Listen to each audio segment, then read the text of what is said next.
தூள் கிளப்பிய KP star of the day Meera. KP உயிரோடு தான் இருக்காருன்னு ப்ரூவ் பண்ணணும்னு அபூர்வா பிளான் பண்ணி அவருக்கு பின்னம் கொடுக்குற சம்பிரதாயத்தை பண்ணி உண்மையை வெளியில் கொண்டு வரணும்னு ட்ரை பண்ணுறாங்க. அந்த காரியத்தை பண்ண எப்படினாலும் உண்மை வெளியில் வந்துடும். சாரதாவோ இல்லை பூமியோ உண்மையை சொல்லிடுவாங்க கேபி உயிரோடு இருக்காருன்னு. அப்படிங்கிறதுக்காக அவங்க வீட்டில் போய் ஏற்கனவே இன்ஃபார்ம் பண்ணிட்டு வந்துடுறாங்க. கேபிக்கும் இந்த விஷயம் தெரிஞ்சு கேபி செம்மையாக ஒரு பிளான் பண்ணி ட்ரிக் பண்ணுறாரு. அது என்னன்னு அடுத்து பார்ப்போம். இப்போ அந்த பிண்டம் கொடுத்துட்டு இருக்காங்க செர்ரியை வச்சு. அப்போ சரச்சந்திரன் ரொம்ப கில்ட்டியாக இருக்காரு. சாரதா பூமி கண்டிப்பாக வந்து தடுத்து நிறுத்துவாங்கன்னு அவங்கள எதிர்பார்த்து காத்துக்கிட்டு இருக்காங்க அபூர்வா. அவங்க 2 பேரும் வர்றாங்க. ஆனால் அபூர்வாவுக்கு தெரியாமல் பின்னாடி நின்று ஒளிஞ்சு பார்த்துட்டு இருக்காங்க. சம்பிரதாயத்தை செர்ரி செஞ்சுட்டு இருக்கும்போது கன் டைமுக்கு வந்து அதை தடுத்து நிறுத்துறாங்க மீரா. சாரதா வருவாங்கன்னு பார்த்தா மீரா வந்து பெரிய ஷாக்காக இருக்குது நம்ம அபூர்வா மேடம்க்கு. செர்ரி, நீ அப்பாவுக்கு பிண்டம் கொடுக்கக்கூடாது அப்படின்னு மீரா சொல்ல, எதுக்கு கொடுக்கக்கூடாதுமா அப்படின்னு செர்ரி கேட்க, நான் கரெக்டாக தான்டா பேசுகிறேன், வா வீட்டுக்கு போகலாம் அப்படின்னு மீரா சொல்கிறாங்க.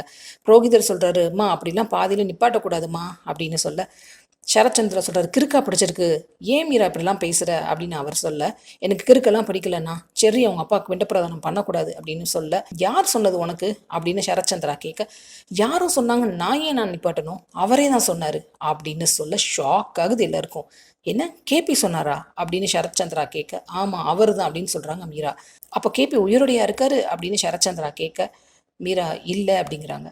அப்புறம் எதுக்கு மீரா ஸ்டாப் பண்ணுற அப்படின்னு அவர் கேட்க, இல்லைண்ணா அவர் ராத்திரி என் கனவுல வந்து சொன்னாரு அப்படின்னு சொன்னதும் அபூர்வாக்கு எங்கேயோ இருக்கிற மாதிரியே இருக்கு.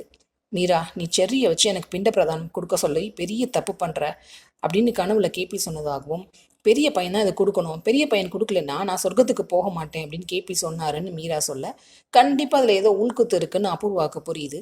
இதுதான் கேபியோட ராஜதந்திரம். அவர் சொர்க்கத்துக்கு போகாம நான் தடுக்க மாட்டேன், இந்த தப்பை நான் பண்ண மாட்டேன்னு மீரா சொல்ல, அவங்க அப்பா சத்தத்துக்கே வராத அந்த ககன் பிண்டம் கொடுக்கறதுக்காக வரப்போறான் அப்படின்னு சரத்சந்திரா சொல்ல, அவன் கொடுக்குறான், கொடுக்காம போறான், கொடுக்கலன்னா அது அவனோட கர்மா, அந்த பாவம் எல்லாம் அவனை தான் சேரும், நான் செர்ரியை பிண்டம் கொடுக்க வச்சு அவரை கீழ்லோகத்துக்கு அனுப்ப மாட்டேன் அப்படின்னு மீரா சொல்லிட்டு, வாடா அப்படின்னு இழுத்துட்டு போறாங்க. மீரா நெல்லு அப்படின்னு நிப்பாட்டுறாங்க அபூர்வா. கேபியும் கனவுல வந்தார்ல, கனவு எங்க இருக்கும்போது வந்துச்சு அப்படின்னு கேள்வி கேட்க, எங்க இருக்கும்போது வந்திருக்கோம், நம்ம வீட்டில் தான் அப்படின்னு மீரா சொல்ல, நிறைய கேள்வியை அப்படி இப்படிமா கேட்குறாங்க. எல்லாத்துக்கும் பதில் சொல்லிட்டு அபூர்வாக்கு பெப்பே காட்டிட்டு போயிடுறாங்க மீரா.